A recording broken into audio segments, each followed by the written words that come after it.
que nous sommes debout, nous allons ouvrir nos Bibles dans le livre de Luc, chapitre 5.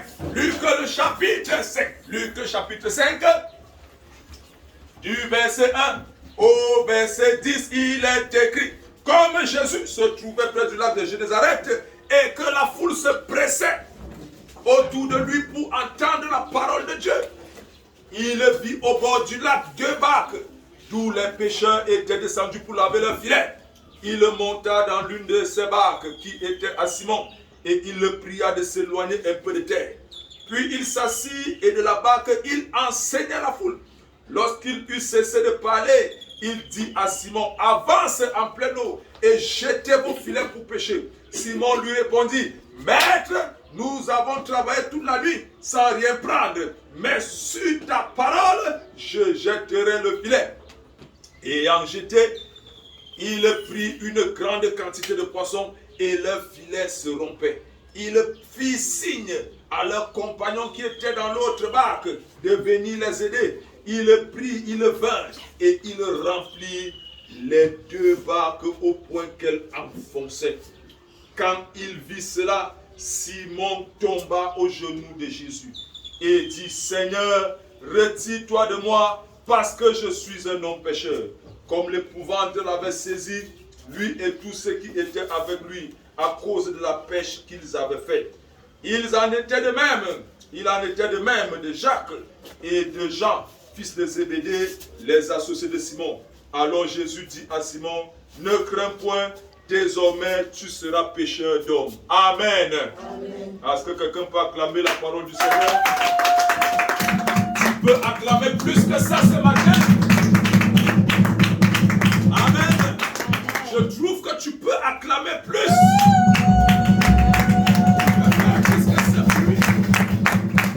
Alléluia. L'Esprit de Dieu me convainc que tu peux acclamer plus que ça.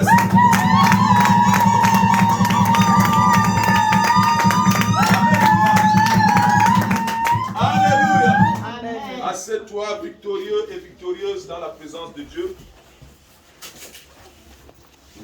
Amen. Je bénis le Seigneur pour ta présence ici ce matin. Le Dieu qui a conduit tes pas en ce lieu, c'est le Dieu là qui va te fortifier durant la semaine. Amen. Amen. Dieu ne fait jamais rien au hasard. La Bible dit qu'il est le maître des temps et des circonstances dans Daniel 2. Amen. Il est le maître des temps et des circonstances. Donc Dieu ne fait rien au hasard. Tout ce que Dieu fait a un signe. Tout ce que Dieu fait a un sens. Et un sens. Amen. Un grand sens. Ta vie n'est pas un hasard. Alléluia. Il a dit à Jérémie, Jérémie chapitre 1 verset 5, avant que je ne t'eusse connu, je ne t'eusse formé dans le ventre de ta mère, je te connaissais. Je te connaissais. Donc Dieu te connaissait avant que tu ne sois venu sur cette terre. Dieu te connaissait. Donc Dieu ne fait rien au hasard. Si tu es ici ce matin, ce n'est pas le hasard. Amen. Si tu écoutes les paroles qui sortent de ma bouche ce matin, ce n'est pas le hasard. Amen. Celui qui est connecté sur Internet et qui me regarde en ce moment, ce n'est pas le hasard. Dieu l'a connecté et Dieu va le visiter. Amen. Parce qu'il est merveilleux. Alléluia. Nous avons commencé un enseignement la semaine dernière et nous avons continué cet enseignement sur l'abondance du royaume. Amen. Nous avons parlé de ça vendredi. L'abondance du royaume. Amen. Et j'ai été très touché parce que au sortir de ce message, le Seigneur m'a rendu ministère. Amen. Et je prie qu'il te rende ministère ce matin dans le nom de Jésus. Amen. L'abondance du royaume. Lorsqu'on parle du royaume, je veux parler du royaume de Dieu. On a comme l'impression que c'est quelque chose d'abstrait. Le royaume, c'est abstrait. Quelque chose du ciel. Amen. Et Jésus a d'ailleurs dit, lorsque les pharisiens lui ont demandé, Montre-nous donc le royaume. Amen. Alléluia. Et Jésus leur a dit, le royaume des cieux ne vient pas à frapper quoi? Les regards. Amen. Et ça, le texte est dans Luc 15, verset 20. Amen. On peut regarder un peu. Il a dit, le royaume des cieux ne vient pas à frapper quoi? Les regards. Amen. Donc, quand on parle du royaume des cieux, c'est quelque chose qui paraît comme abstrait. Quelque chose qui n'attire pas les regards. Amen. Mais cependant, il est là. Il est au milieu de vous. Et il agit en vous. Alléluia.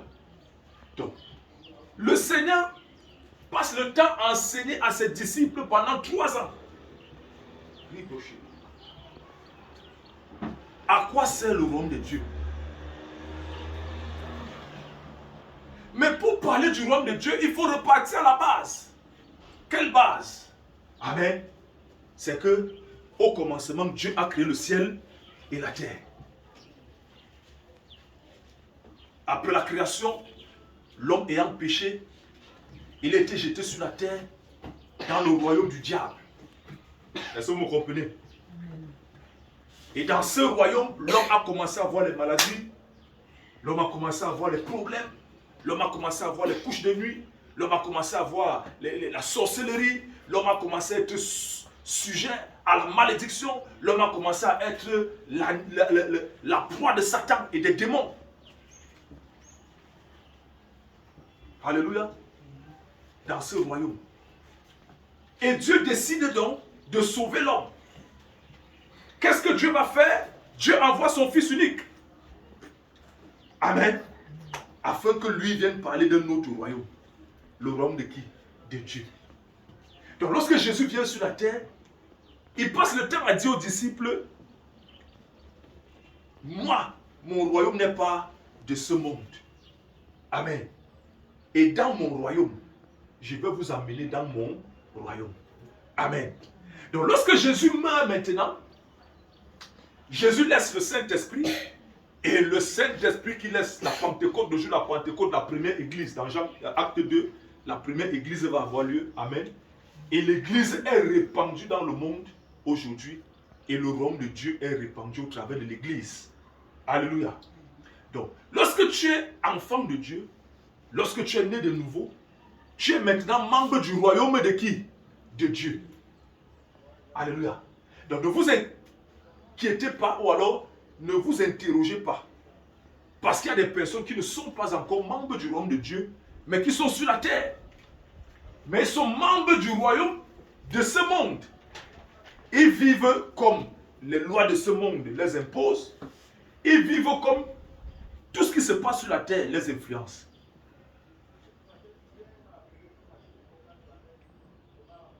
Amen. Maintenant, Jésus ne s'intéresse pas ici de ceux de la terre. Il parle de ceux qui sont dans le royaume de Dieu, donc de toi et de moi. Et il dit que dans le royaume, là où il est, il y a de l'abondance. Amen. Il a d'ailleurs dit à ses disciples que là où je m'en vais vous chercher une place. S'il n'y avait pas les places dans la maison de mon Père, je ne vous l'aurais pas dit. Parce que le royaume que moi je m'en vais vous donner, c'est le royaume de la prospérité. C'est le royaume de la sagesse, de l'intelligence. Le royaume où vous serez dans l'abondance. Amen. Et c'est pourquoi il a passé 3 ans avec ses disciples en leur parlant tous les jours du royaume, le royaume, le royaume, le royaume. Amen. Qui va nous servir d'exemple. Et qui va servir d'exemple à Jésus pour parler du royaume. Amen. Vous devez savoir que Jésus a un besoin. C'est de former ses disciples. Amen. Pour les inculquer les lois du royaume. Dieu veut te former. Amen. Dieu veut t'apprendre les lois du royaume. Parce que c'est dans les lois du royaume que se trouve l'abondance de ta vie. Est-ce que je parle à quelqu'un ce matin? Donne-moi un amen fort. Amen. Les lois du royaume, c'est dans le royaume que se trouve la prospérité de ta vie. C'est dans le royaume que se trouve la grâce que Dieu a réservée pour toi. Amen. Alors nous pouvons donc lire. Il dit, comme Jésus se trouvait près du lac de Génézareth et qu'une foule se pressait autour de lui pour entendre la parole de Dieu. La foule se pressait autour de Jésus pour faire quoi? Pour entendre quoi? La parole de Dieu. Est-ce que je parle à quelqu'un ce matin? Amen. La foule poursuivait Jésus pour faire quoi? Pour entendre la parole de Dieu. Quand nous venons dans la maison de Dieu, c'est pour faire quoi? Pour entendre la parole de Dieu. Et vous voyez que la foule se presse, la foule veut écouter, la foule a soif, la foule a envie d'écouter la parole de Dieu. Amen. Parce que la foule sait ce que va lui donner la parole de qui? De Dieu. Mais vous remarquez aujourd'hui que les gens ne sont pas pressés d'écouter la parole de Dieu. Les gens ne se pressent pas pour écouter la parole de Dieu. Les gens ne bagarrent pas pour écouter la parole de Dieu. Les gens ne luttent pas pour écouter la parole de Dieu. Dès qu'il pleut un peu, les gens restent chez eux. Dès qu'il y a un petit obstacle, quelqu'un reste chez lui. Dès que quelqu'un a un empêchement, il a un petit mal de tête, il reste chez lui. Mais la Bible nous dit ici que la foule, elle s'empressait. La foule courait, la foule cherchait à voir. La foule voulait écouter la parole de qui? De Dieu. Je prie que le Seigneur te donne l'envie d'écouter sa parole. Je prie que le Seigneur te donne l'empressement d'écouter sa parole. Que lorsque le vendredi arrive, même si tu étais où, tu dis non, laissez-moi tranquille. Je vais dans la maison de Dieu. Je vais dans la maison de Dieu pour écouter quoi? La parole de Dieu. Amen. Donc, la parole de Dieu doit bouillir dans ton cœur. Tu dois avoir envie d'écouter la parole de Dieu. Amen. Vous savez, quand la Bible dit « Fais de l'Éternel tes délices et te donnera ce que ton cœur désire », c'est parce que Dieu regarde au fond de ton cœur. Est-ce que tu fais de lui tes délices? Est-ce que tu aimes? Est-ce que tu te sens à l'aise? Est-ce que tu es fier? Amen. Alléluia. Tu es fier d'écouter la parole de Dieu. Amen. La Bible dit que la foule se pressait pour écouter Jésus. Alors Jésus dit, la Bible dit qu'il vit au bord du lac 2 barques où des pêcheurs étaient descendus pour laver leurs filets. Amen. Les gars ont pêché la nuit, ils n'ont attrapé aucun poisson. Ils sont descendus la nuit, ils n'ont attrapé aucun poisson dans le filet. Amen. Simon et Pierre, vous connaissez l'histoire, je ne vais pas entrer là-bas, moi je vais aller quelque part. Pendant que Simon et Pierre sont en train de laver les barques, ils n'ont rien attrapé, Jésus vient, il s'assoit, il demande à Simon, donne-moi ta barque. Amen. Vous savez, dans la marche avec le Seigneur, Dieu parfois nous sollicite quand nous sommes au plus bas de notre niveau. Dieu parfois fait appel à nous quand nous sommes arrivés au fond, que nous n'en pouvons plus. Parfois, c'est quand nous touchons le fond, quand les affaires ne marchent plus, quand les situations sont bloquées, quand les situations sont verrouillées, quand tout est fermé de gauche à droite, c'est là où Dieu te dit, mon ami, j'ai encore besoin que tu pries. J'ai encore besoin que tu me loues. J'ai encore besoin que tu chantes pour moi. Tu te dis, Seigneur, comment je peux chanter pour toi alors que mon cœur est déchiré? Comment je peux te louer alors que mon cœur est déchiré? Comment je peux te louer alors que ma situation ne marche pas? Donc Pierre, ce petit matin, avec ses compagnons qui avaient déjà passé le temps toute la nuit à chercher le poisson, ils n'avaient rien trouvé, ils n'avaient rien attrapé. Le filet était vide et sec. La Bible dit que Jésus leur demande de leur barque. Est-ce que lorsque Jésus va te demander un jour, ma fille, je sais que tu n'as pas mangé depuis hier, je sais que tu n'as pas de travail, je sais que ta situation ne marche pas, mais je te demande de me donner ta vie pour que tu me loues, pour que tu me sers, pour que tu chantes pour moi, pour que tu ailles évangéliser, pour que tu me donnes ton temps. Amen. Dieu peut te solliciter, Dieu peut venir dans ta vie, Dieu peut avoir besoin de toi le moment où tu touches le fond, le moment où ta vie ne marche pas, le moment où tout est bloqué, où tu ne te trouves plus l'occasion de l'aimer, où tu ne trouves pas l'occasion d'avancer, où tu veux te décourager. C'est là qu'il vient te dire, non, non, non, mon ami, je veux plutôt que tu ailles encore évangéliser. Amen. Pierre pouvait se dire, mon ami, je n'ai attrapé aucun poisson, laisse ma barque comme ça. Mais qu'est-ce qu'il a fait? Il a donné sa barque à Jésus. Je veux que tu donnes ton cœur à Jésus ce matin. Amen. Je veux que tu donnes ta vie à Jésus ce matin. Amen. Malgré les épreuves que tu traverses, malgré les difficultés que tu traverses, donne ta vie à Jésus. Donne ta vie à Jésus. Donne ton problème à Jésus. Donne ta situation à Jésus. Il n'est pas un homme pour mentir. Il va se lever et il va te donner raison. Est-ce que je parle à quelqu'un? Alors il a donné sa barque à Jésus. Et pendant qu'il a pris sa barque, Jésus a pris sa barque. Jésus enseignait la foule. Amen. Alléluia. Est-ce que je veux parler à quelqu'un ce matin?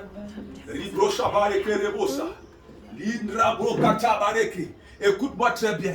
La barque de Pierre qui symbolisait la galère de Pierre, qui symbolisait la misère de Pierre, qui symbolisait l'échec de Pierre, c'est dans l'échec de Pierre, c'est dans la galère de Pierre, c'est dans les erreurs de Pierre, c'est dans la pêche non miraculeuse de Pierre, c'est là où Pierre a échoué. C'est sur cette barque que Jésus s'est tenu pour prêcher la foule.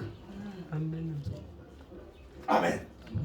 C'est dans le chaos de Pierre que Jésus se tient pour annoncer l'évangile. Ah, je ne sais pas si tu comprends de quoi je parle. La situation par laquelle tu traverses, le chaos dans lequel tu passes, les erreurs dans lesquelles tu passes, les erreurs de ta vie que tu crois que c'est ça qui te disqualifie, Dieu peut se servir de ça. Dieu peut se servir de ça pour prêcher l'évangile à plusieurs. Pour prêcher l'évangile à plusieurs. Ta situation peut être le point de départ de la vie et du salut de plusieurs personnes. Ton amen ne me comprend pas. Amen. Alléluia. Jésus prêchait sur la barque de l'échec de Pierre. Donc lorsque Pierre regardait sa barque, Pierre savait qu'il a échoué. Lorsque Pierre regardait le filet, Pierre savait qu'il a échoué. Il n'y a pas de poisson dans sa maison. Il n'aura rien à manger chez lui. Parce qu'il regarde la barque. Amen. Mais c'est sur cette barque. Ah, est-ce que quelqu'un est en train de regarder? J'avais raté tel examen. J'avais raté telle situation. Un homme voulait m'épouser. L'homme est parti. L'homme voulait me donner l'argent. Il ne m'a plus donné l'argent. Mon commerce est tombé. Mon activité est tombée. La maladie est en train de me détruire. Me voici qui suis dans la souffrance. Tu ne sais pas que dans cette souffrance, tu ne sais pas que dans cette position, Dieu est en train de se glorifier. Amen. Ce que tu considères comme rien peut être beaucoup dans la main de Jésus. Dans le royaume de Dieu. Alléluia. Dans le royaume, ce que tu considères comme échec peut être le moyen de ta délivrance. Peut être la force par laquelle Dieu va te propulser au sommet. Alléluia. Parce que lorsque tu es dans le royaume, il y a des lois qui s'appliquent à toi. Romains 8, verset 28 déclare, il n'y a donc maintenant quoi? Aucune condamnation. Non, ça c'est Romains 8, verset 8, Romains 8, verset 1. Romains 8, verset 1 dit, il n'y a donc maintenant aucune condamnation pour ceux qui sont en qui? En Jésus. Mais Romains 8, verset 28 dit quoi? Toutes choses concourent au bien de ceux qui aiment Dieu. Donc lorsque tu es dans le royaume de Dieu, toutes choses concourent pour ton bien. Même si Pierre n'a pas arrêté le poisson, parce qu'il est dans le programme de Dieu, la pêche qu'il a ratée hier va servir à son bonheur. Alléluia. Parce que tu es dans le programme de Dieu, la souffrance qui te gère aujourd'hui, demain tu ne vas plus pleurer. L'échec qui te gère aujourd'hui, demain tu seras dans la joie. La douleur que tu pleures aujourd'hui, demain tu seras à l'aise. Demain amène à ça. Au nom de Jésus. La Bible dit que lorsqu'il a fini de parler, amen, il a parlé à la foule, il a parlé à ceux qui l'entouraient, et maintenant il a utilisé la barque de Pierre. Il se retourne maintenant vers Pierre. Alléluia. Vous savez, Jésus n'a pas un problème avec la foule, mais Jésus a un problème avec Pierre. Amen. Parce qu'il a parlé à la foule, mais il a utilisé la barque de Pierre. Amen. Vous savez, dans la maison de Dieu, il y a beaucoup de personnes qui aiment rester dans le banc de touche. Amen. Il y a beaucoup de personnes dans la maison de Dieu qui n'aiment rien faire. Ils aiment être comme la foule. Ils viennent écouter. Ils viennent écouter. Mais ils ne veulent pas donner la barque à Jésus. Il ne veut pas donner sa barque à Jésus. Il ne veut pas donner son corps, sa vie à Jésus pour lui-même servir, se mettre au service, s'abandonner à Jésus. Alléluia. La foule a reçu la parole de Jésus. Mais maintenant, lorsque Jésus doit faire les vraies choses, il va s'occuper de celui qui a donné la barque. Amen. Lorsque Jésus va faire les vraies choses, Jésus va s'occuper maintenant du serviteur. Jésus va s'occuper de celui qui est au service. Jésus va s'occuper du partenaire parce que Pierre est partenaire de Jésus. Est-ce que je parle à quelqu'un? Pierre est devenu le partenaire de Jésus parce qu'il a donné sa barque à qui? À Jésus. Et dans le partenariat gagnant-gagnant, Jésus a fini d'utiliser la barque de Pierre. Maintenant, Jésus va aussi régler la situation de Pierre. Amen. Écoutez-moi très bien. Il dit à Pierre, avance et jetez les filets. Amen. Je vais donc parler clairement maintenant. Écoutez-moi bien. Dans le royaume des cieux, amen, l'abondance ne se mesure pas en fonction des biens matériels. L'abondance dans le royaume des cieux est régie par un ensemble de lois. Et les lois du royaume des cieux qui régissent l'abondance, amen, sont des codes que le Seigneur prend la peine de relâcher ici. Amen. Premier des codes, comme nous venons de lire, c'est-à-dire que lorsque le Seigneur t'a choisi, avant que tu ne sois formé dans le ventre de ton père ou de ta mère, le Seigneur avait déjà un plan pour toi. Et lorsque tu es sur cette terre, quel qu'en soit ce que tu vois, les étapes, les montées, les descentes, les vallées, les rochers, tout ce que tu vois, les mers, les déserts, tout ce que tu traverses, tu es déjà toi-même dans un plan que tu ne connais pas. Amen. Maintenant, Dieu, qu'est-ce qu'il fait? Il sait une chose, c'est que lorsque tu marches avec lui, lorsque tu marches dans sa présence, il doit te fabriquer, te façonner et t'amener quelque part. À partir de ce moment, il commence à t'enseigner les lois du royaume. Alléluia. Parce que si tu ne connais pas les lois du royaume, il te sera difficile de discerner les desseins de Dieu. Amen. Qu'est-ce qui s'est passé? Balaam est venu pour maudire le peuple d'Israël. Balaam était un devin. Amen. Et Balaam, c'est le genre de prophète qui prophétise quand on lui donne de l'argent. Alors les gens sont venus voir Balaam. Ils ont dit au prophète Balaam, allez, suis-nous, suis-nous, suis-nous. On veut que tu ailles maudire le peuple d'Israël. Et Balaam leur dit, non, non, non, non, non. Je veux d'abord aller interroger qui? L'Éternel. Amen. Et Balaam va interroger l'Éternel. L'Éternel dit à Balaam, ne pars pas avec ses hommes. Amen. Et Balaam revient le matin, il dit à ses hommes, l'Éternel m'a dit, je ne vais pas avec vous. Amen. Allez. Le roi vient voir Balaam. Il dit à Balaam, non, mais voici les trésors que je vais te donner. Amen. Voici quoi? Les trésors que je vais te donner. Il a proposé à Balaam, oh les maisons, oh de l'or, oh des voitures, oh ceci. Il a proposé des choses à Balaam. Balaam, quand Balaam a vu les trésors, son cœur a fait comment? Le cœur de Balaam, c'est... Il a dit non, laissez. Je vais encore aller interroger qui? Je vais aller interroger Dieu. Balaam est rentré encore pour interroger Dieu. Lorsqu'il retourne pour interroger Dieu, Dieu lui dit pas avec eux maintenant. Amen. Balaam est parti avec ses personnes. Écoutez-moi très bien. Lorsque Dieu a parlé la première fois, ne part pas. Si Balaam était un vrai serviteur de Dieu, il ne partait plus. Amen. Mais lorsque il a vu les richesses, il a vu les biens, il a cherché à aller changer le programme de Dieu. En fait, tout ce que Dieu allait dire n'intéressait plus Balaam. Balaam avait dans sa tête de faire quoi? De partir. Et c'est ça le piège dans le royaume de Dieu. Amen. Lorsque tu marches avec le Seigneur et que tu ne connais pas discerner les lois du royaume, tu seras tenté de confondre les bénédictions du royaume avec les bénédictions de ce monde. Amen. Un homme va venir te tromper. Oh, voici de l'argent, je vais t'épouser. Il t'amène dans une vie. Tu perds même ta connexion avec le Seigneur. Toi, tu ne comprends pas que ça, c'est le salaire de Balaam. Amen. Mais toi qui as la connexion du royaume, tu vas comprendre, comme le Seigneur est en train de parler. Amen. Comme le Seigneur est en train de parler. Le Seigneur est en train de dire à ses disciples, jetez le filet. Amen. Amen. Bizarrement, le Seigneur n'a pas d'argent. Est-ce que je parle à quelqu'un? Amen. Jésus n'a pas d'argent. Mais Jésus dit jeter quoi? Le filet. Le royaume des cieux ne s'appuie pas sur l'argent. Mais le royaume des cieux s'appuie sur des principes. Et l'un des premiers principes, c'est la parole de qui? De Dieu. Au commencement était quoi? La parole. Et la parole était avec Dieu. Et la parole était qui? Dieu. Dans Jean quoi? Jean 1, verset 1. Au commencement était la parole. Vous ne ferez rien dans le royaume des cieux si vous ne vous appuyez pas sur quoi? Sur la parole de Dieu. Parce que dans le royaume des cieux, c'est avec la parole qu'on appelle les choses invisibles à devenir comment?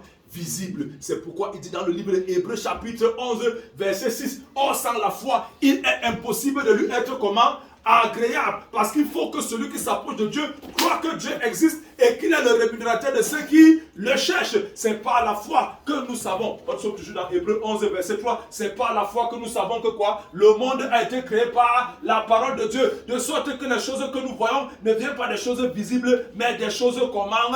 Invisibles. Donc lorsque tu es dans le règne de la parole de Dieu, même si tu ne vois pas les choses visiblement, lorsque tu les vois spirituellement, tu les as déjà. Amen. Est-ce que je parle à quelqu'un? Amen. C'est pourquoi moi, je déclare dans le royaume des cieux, je n'ai pas de voiture, mais dans mon esprit, je vois la voiture et je déclare que j'aurai la voiture. Amen. Amen. Dans le royaume des cieux, je sais que pour l'instant, je n'ai peut-être pas un compte en banque rempli de milliards, mais la parole de Dieu me dit, amassez-vous des trésors dans les cieux. Alléluia. Je sais que j'ai un compte en banque dans le ciel qui est rempli à des capacités et des capacités et des capacités. Amen. Et lorsque je déclare cela, cela va s'accomplir aussi dans la réalité. Amen. Amen. Alors, voilà Jésus qui dit lancez le filet. Et Pierre, qui est du royaume du monde, qui n'est pas encore du royaume de Dieu, dit à Jésus, nous avons péché toute la nuit. Nous avons attrapé aucun filet. Poisson. Amen. Nous nous sommes battus. Nous n'avons rien fait.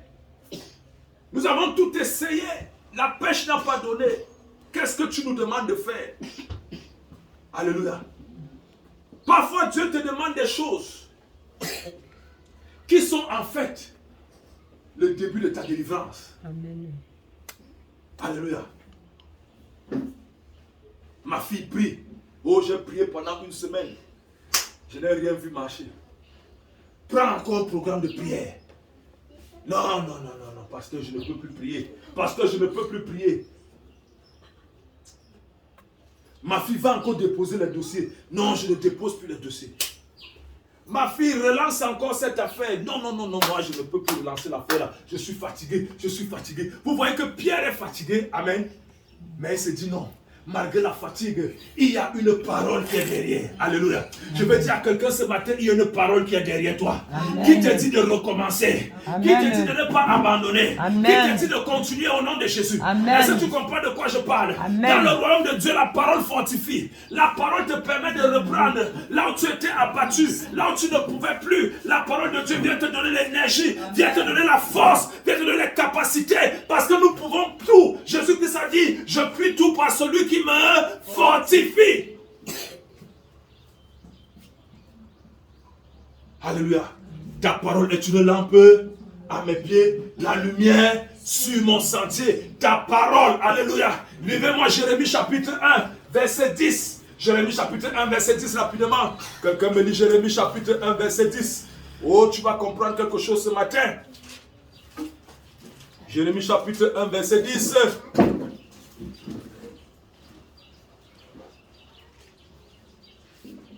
Je vais prendre à partir du verset 12. Il est écrit, l'Éternel me dit, tu as bien vu, car je veille sur ma parole pour l'exécuter. Je veille sur quoi? Sur ma parole. Dieu dit que Dieu ne blague pas. Dieu ne blague pas avec quoi?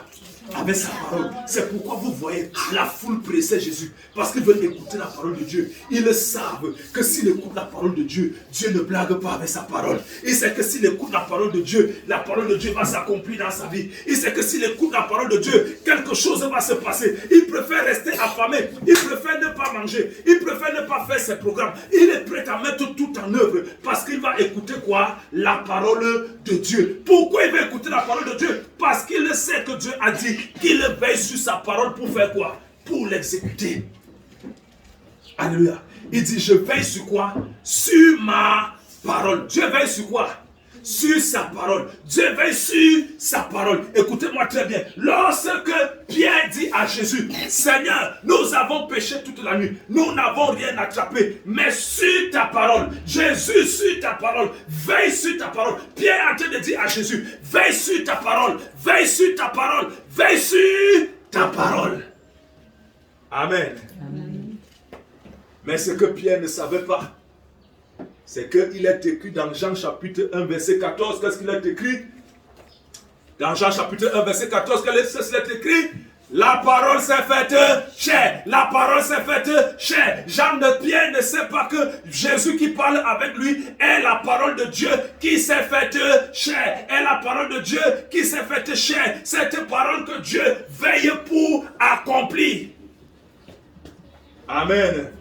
Et quelques temps après, la Bible dit qu'ils ont ramassé quoi? Une pêche quoi? Miraculeuse. Je vais dire à quelqu'un quelque chose ce matin. Alléluia. Ribro Sharabakante. Ta vie dans le royaume des cieux, les pêches miraculeuses que tu vas faire dans le royaume des cieux dépendent de ta fidélité, dépendent de ta foi, dépendent de ta connexion à la parole de qui? De Dieu. Amen. Écoutez-moi bien. Écoutez-moi bien. Si Dieu veille sur sa parole pour faire quoi? L'exécuter. Amen. La plus grande chose que je dois avoir avec moi, c'est quoi? Je n'entends pas. La parole de Dieu. Vraiment, providence. Amen. Si Dieu veille sur sa parole pour l'exécuter, la plus grande chose que je dois avoir avec moi, c'est quoi? La parole de Dieu. Parce que je sais que c'est ça qui va s'accomplir. Mais regardez très bien, frères et sœurs. La parole de Dieu, c'est ça le noyau. Vous allez remarquer que les foules poursuivaient Jésus. Elles poursuivaient Jésus pourquoi? Parce qu'elles voulaient écouter quoi? La parole. Un enfant du royaume de Dieu doit être un fan de la parole. Tu dois aimer la parole. Tu dois psalmodier la parole. Ouvrez-moi le psaume 119.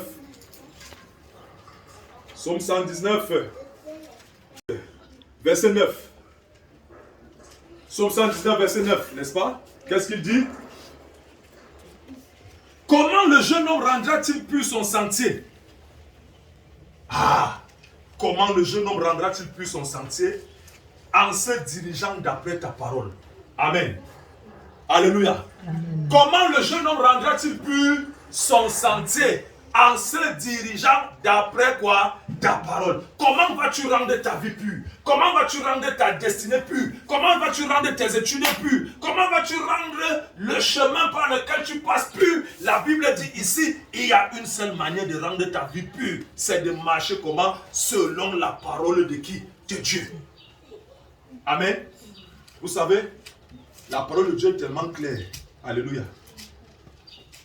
Comment ton sentier sera-t-il pur? Ce n'est pas d'aller voir le marabout. Amen. Ce n'est pas d'aller étudier la philosophie. Amen. Ce n'est pas d'aller étudier les lois de la physique. Non. Il dit que c'est de marcher selon quoi? La parole de Dieu. Amen. Donc tu as une grande provision, une grande bénédiction, une grande grâce que le Seigneur a réservée pour toi dans le royaume. Amen. Mais cependant, la seule chose qui va te faire entrer dans les bénédictions et les grâces du royaume, c'est que ton âme et ton esprit soient attachés à quoi? À la parole de Dieu. Amen. Amen. Amen. Maintenant, terminons la lecture. La Bible dit que lorsque Pierre s'est rendu compte, Amen, que les filets étaient remplis, on a appelé les autres barques. Amen. Et les filets étaient remplis. Il s'est mis à genoux. Il avait peur. Amen. Il dit, éloigne-toi de moi, Seigneur, car je suis un pécheur. Alléluia. Écoutez-moi très bien.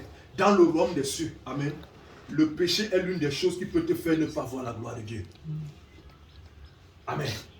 Le péché est l'un des plus grands péchés dans le royaume de Dieu. Ce n'est pas ce que vous pensez. L'un des plus grands péchés dans le royaume de Dieu, c'est ne pas croire en la puissance et la parole de Dieu. Est-ce que vous me comprenez? Amen. Celui qui ne croit pas à la puissance de la parole de Dieu est l'un des plus grands pécheurs dans le royaume de Dieu. Pourquoi? Parce qu'il va empêcher que la parole de Dieu ne se manifeste et ne se déroule dans sa vie. Amen. Pierre dit, éloigne-toi de moi, Seigneur, car je suis un pécheur. Et Jésus regarde comment le gars est dans l'épouvante. Jésus dit, oh, ce gars n'a pas encore compris. Alléluia. La misère qu'il vient de voir, sa situation qu'il vient de voir, vient de le qualifier. Amen. Pour être mon serviteur. Alléluia. Alléluia. Est-ce que je peux parler à quelqu'un ce matin? Amen. Les épreuves par lesquelles tu passes. Les choses qui t'amènent à te dire que c'est parce que je ne suis rien. J'ai honte. Quand on regarde ma vie, c'est ça qui fait ma honte. Les choses que tu ne peux pas dire aux gens. Tu ne peux même pas parler de ça au pasteur. Tu caches ça dans ton cœur. Tu tournes les mots. Même comme l'homme de Dieu connaît déjà ce qui se passe, mais il ne te dit pas. Amen. Mais toi, tu crois que c'est ça qui te détruit. Alors que c'est ça même que Dieu prend pour faire de toi son serviteur. Alléluia. Il dit que non, j'ai même vu. C'est même la chose aussi que je cherchais mon enfant.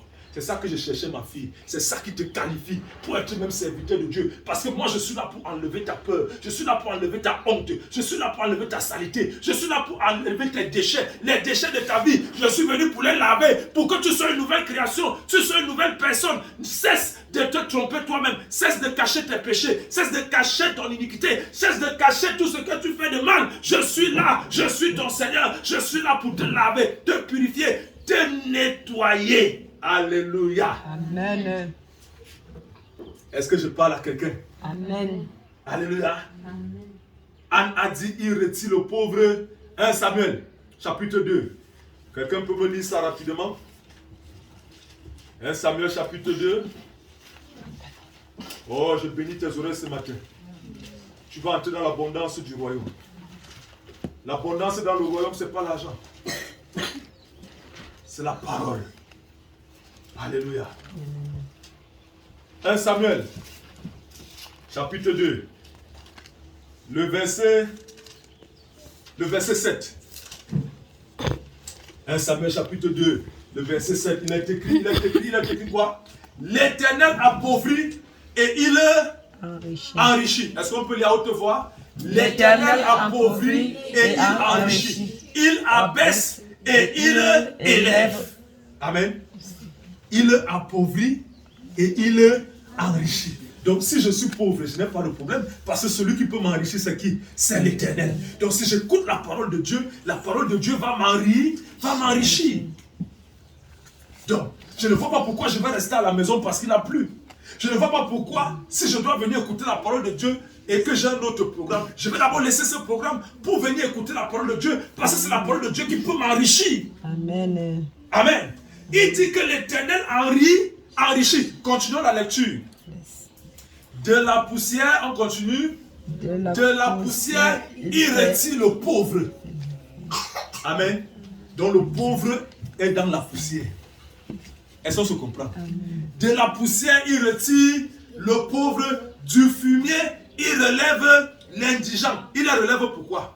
Pour les faire asseoir avec les grands et leur donne en partage un trône de gloire. Car à l'Éternel sont les colonnes de la terre et c'est sur elles qu'il a posé le monde. Amen. Est-ce que quelqu'un comprend de quoi je parle? Est-ce que quelqu'un comprend de quoi je parle? Amen. Il dit clairement que de la poussière, il retire quoi? Si tu es venu ici pauvre, Dieu va te retirer de la poussière. Amen. Alléluia. Dieu va te retirer de quoi? De la poussière. Mais il va te retirer la poussière comment? Parce qu'il veut que tu connaisses ses voies. Amen. Est-ce que je parle à quelqu'un ce matin? Amen. Il veut que tu connaisses quoi? Ses voies. Parce que Dieu ne peut pas te retirer d'un secteur à un autre si tu ne connais pas quoi? Ses voies. Sinon tu auras des habitudes contraires à celles qu'il est en train de te proposer. Est-ce que vous me comprenez? Amen. Si Dieu doit te retirer de la poussière pour te faire asseoir sur la table, ça veut dire qu'il doit te laver, n'est-ce pas? Parce que dans la poussière, tu es sale. Dans le fumier, tu pues. Est-ce qu'on se comprend? Dans le fumier, tu as les mauvaises odeurs. Et s'il doit te faire asseoir sur la table avec les grands, pour que tu n'ailles pas t'asseoir sur la table avec les grands et les autres fuient à cause de tes odeurs, à cause de ta saleté, amen, il va faire comment? Il va te laver. Et il va te laver comment? En t'enseignant quoi? Ses voies. Est-ce que quelqu'un comprend de quoi je parle? Ouvrez-moi Ésaïe 55, verset 8.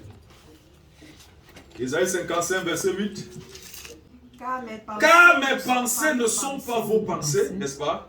Et mes voix ne sont pas vos voix, dit qui? L'Éternel. On reprend la lecture. Car mes pensées ne sont pas vos pensées, et mes voix ne sont pas vos voix, dit l'Éternel. Donc quand toi tu penses que tu es échoué, est-ce que tu crois que Dieu pense que tu as échoué? Quand tu penses que tu as raté, est-ce que Dieu pense que tu as raté? Quand tu penses que tu es le dernier, est-ce que Dieu pense que tu es le dernier? Dieu dit que tes pensées ne sont pas ses pensées, que tes voix ne sont pas ses voix. Le mot voix ici veut dire direct, direction. Amen. C'est-à-dire quoi? la direction que tu prends dans la vie et la direction que Dieu veut que tu prennes, ce n'est pas la même chose. C'est pourquoi s'il doit te retirer du fumier, amen, s'il doit te retirer la poussière, tu dois d'abord apprendre quoi? Ses pensées. Tu dois apprendre ses voix. Est-ce que je parle à quelqu'un? Lisons ensemble le verset 9 et vous allez comprendre maintenant. Verset 9 dit quoi? Autant, allons-y. Autant les cieux sont élevés au-dessus de la terre, autant mes voix sont élevées au-dessus de vos voix et mes pensées au-dessus de vos pensées. Écoutez-moi très bien. Vous voyez donc que les pensées de Jésus sont élevées au-dessus des pensées de qui? De Pierre. Est-ce que quelqu'un comprend de quoi je parle? Les pensées de Jésus sont élevées au-dessus des pensées de Pierre. C'est pourquoi Jésus peut dire jeter le filet où? Ici. Est-ce que vous me comprenez? Est-ce que vous comprenez? Amen. Les pensées de Jésus sont élevées au-dessus des pensées de Pierre. En d'autres termes, pour qu'un homme te dépasse, il faut que ses pensées soient au-dessus de tes pensées. Est-ce que vous me comprenez? Amen. Pour qu'un homme soit supérieur à un autre, il faut que ses pensées soient supérieures aux pensées de cette personne. Parce que l'homme pense tel qu'il est. Est-ce que vous me comprenez? Amen. Donc, l'homme tel que tu penses, c'est tel que tu es. Donc, Dieu dit donc que mes pensées sont au-dessus de vos pensées. De même que le ciel est éloigné de la terre, de même mes pensées sont éloignées de vos pensées. Mais maintenant, Dieu a réfléchi. Comment je peux faire pour que mes pensées se rapprochent de ces hommes? Il vient, il dit, le royaume des cieux s'est approché. Est-ce que quelqu'un comprend de quoi je parle? Amen. Donc, dans le royaume des cieux, tu commences à avoir la pensée. Ouvrons Corinthiens. Ouvrons Corinthiens. Alléluia. Est-ce que je parle à quelqu'un? Est-ce que 1 Corinthiens chapitre 2 verset 16. Allons-y. 1 Corinthiens chapitre 2 verset 16. Allons-y ensemble. Car qui a connu la pensée du Seigneur pour l'instruire? Or, nous avons la pensée de Christ. Amen. Qui a connu quoi? La pensée du Seigneur pour l'instruire. Or, nous avons la pensée de qui?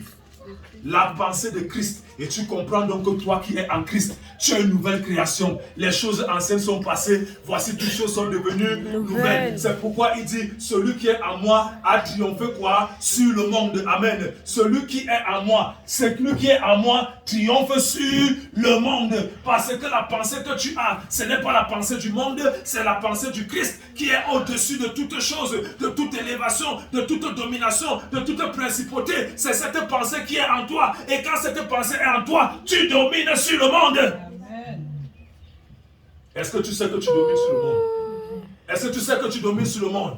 Est-ce que tu sais que tu as la pensée de Christ en toi? Amen. Il dit que nous avons la pensée de Christ. Quand Dieu disait, mes voix, mes pensées sont au-dessus de vos pensées. Maintenant, ça c'était dans l'ancienne alliance. Maintenant, nous avons la pensée de qui? De Christ. Et Christ en nous, l'espérance de quoi? De la gloire. Et ce Christ ne nous a pas laissé seul. Il nous a laissé qui? Le Saint-Esprit. Le Saint-Esprit qui sonde de tout.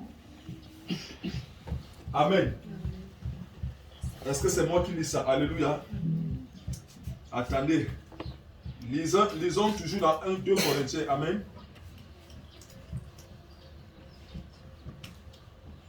Amen. Amen. 2 Corinthiens toujours. Revenons au le verset 11. Alors, revenons au verset 10. Qui a la ligne? Commençons au verset 9. Allons-y ensemble. Mais, comme il est écrit, ce sont les choses que l'œil n'a point vues. Allons-y à haute voix. Que l'oreille n'a point entendues. Et qui ne sont point montées au cœur de l'homme. Des choses que Dieu a préparées pour ceux qui l'aiment. Amen. Donc les choses que Dieu a préparées pour toi, ce sont les choses que ton voisin n'a jamais entendues. Amen.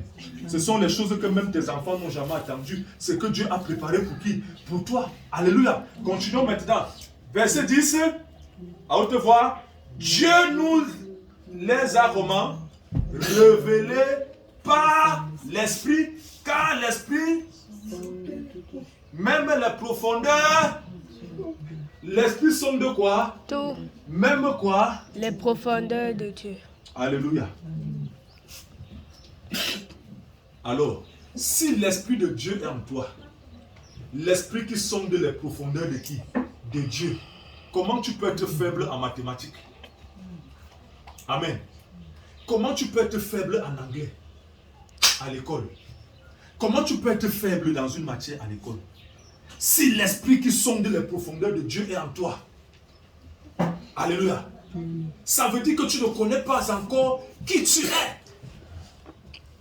Parce que si tu connais que l'Esprit du Seigneur est sur toi, l'Esprit qui sonde tout, amen, est sur toi, amen, toute matière que tu vas apprendre, lorsque tu vas appeler le Saint-Esprit, il va te révéler les secrets de la matière. Lorsque tu vas dire au Saint-Esprit, je ne comprends pas les SPD, le Saint-Esprit va te révéler les secrets de la matière. Lorsque tu vas dire au Saint-Esprit, je ne comprends pas l'anglais, le Saint-Esprit va te révéler les secrets de la matière. Pourquoi? Parce que l'Esprit de Dieu sonde tout, même les profondeurs de Dieu. Amen. Donc si tu es faible dans une matière à l'école, c'est simple, tu n'as pas invoqué le Saint-Esprit. Amen. Amen.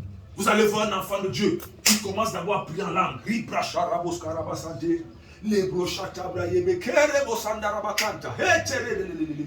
Saint-Esprit, montre-moi, montre-moi, montre-moi. Ça, c'est quelle matière ça?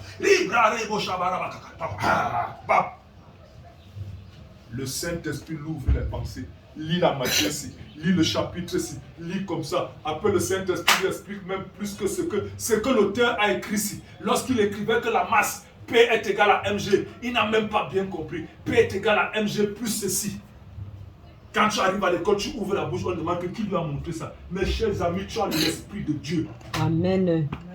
L'Esprit qui sonde tout. Et ça se donne où? Ça se donne dans le royaume de qui? De Dieu.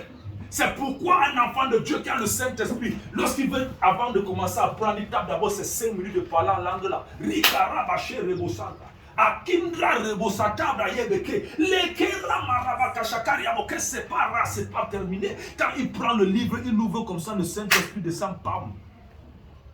Il commence à regarder la matière là. Pourquoi? Parce que pendant qu'il est en train de prier en langue, le Saint-Esprit est en train de descendre dans le chapitre. Amen. Il est en train de descendre dans le chapitre. Il est en train de fouiller dans le chapitre. Qu'est-ce qui pouvait déranger le petit ici? Il lui donne la sagesse. La Bible dit que Daniel répondait à toutes les questions qu'on lui posait. Est-ce que je parle à quelqu'un? Voilà l'abondance du royaume. L'abondance dans la sagesse. L'abondance matérielle. L'abondance dans la santé. L'abondance en toutes choses. Mais tout cela est dans quoi? La parole. Amen. Amen. Et dans quoi? La parole. La parole. Est-ce que tu veux être puissant dans le royaume de Dieu? Amen. Aime la parole de Dieu. Amen. Garde la parole de Dieu dans ton cœur. Lis la parole de Dieu. Garde-la dans ton cœur. Fais de la parole de Dieu tes délices. Aime lire la Bible. Aime écouter la parole. Sois toujours en parle de la parole. Crois en la parole. Crois en la parole de Dieu. C'est la parole là qui va t'élever. C'est la parole là qui va faire de toi une grande personne. C'est la parole là qui va changer ton histoire. Parce que Dieu a dit, il veille sur sa parole. Le Saint-Esprit. Est-ce qu'on peut acclamer pour le Saint-Esprit? Alléluia. Alléluia. Amen. Ésaïe 44, verset 26 dit quoi? Lisons ensemble. 1, 2, 3, 4. Je confirme la parole de mon serviteur et j'accomplis ce que prédisent mes envoyés. Amen. C'est ça, non? Donc tu n'es pas au mauvais endroit. Tu es dans un endroit où Dieu confirme la parole de son serviteur. Et il la confirme dans ta vie. Et sa parole lui-même, il confirme sa parole. Amen. Donc il y a d'abord la parole de Dieu elle-même, Dieu la confirme. Il confirme aussi la parole de son serviteur. Donc tu as toutes les raisons. Tu n'as aucune excuse de ne pas être dans la maison de Dieu. Amen. Et Pierre dit donc à Jésus, le tout n'est pas la pêche miraculeuse. C'est vrai que ces poissons vont aussi nourrir la foule qui a écouté la parole de Dieu. Parce que c'est ça le royaume de Dieu. Ce n'est pas seulement la parole pour la foule aura aussi le poisson. Amen. Mais toi, je vais faire de toi un pécheur d'homme. Alléluia. Écoutez-moi très bien. Vous ne pouvez pas écouter la parole de Dieu et la parole de Dieu ne vous transforme pas. C'est qu'il y a un problème. Amen. La Bible dit que la parole de Dieu est vivante et efficace. Hébreux 4, verset 12.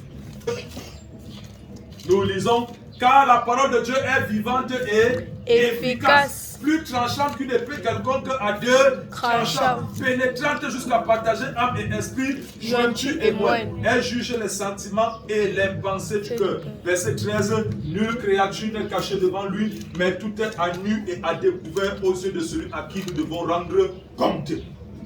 Amen.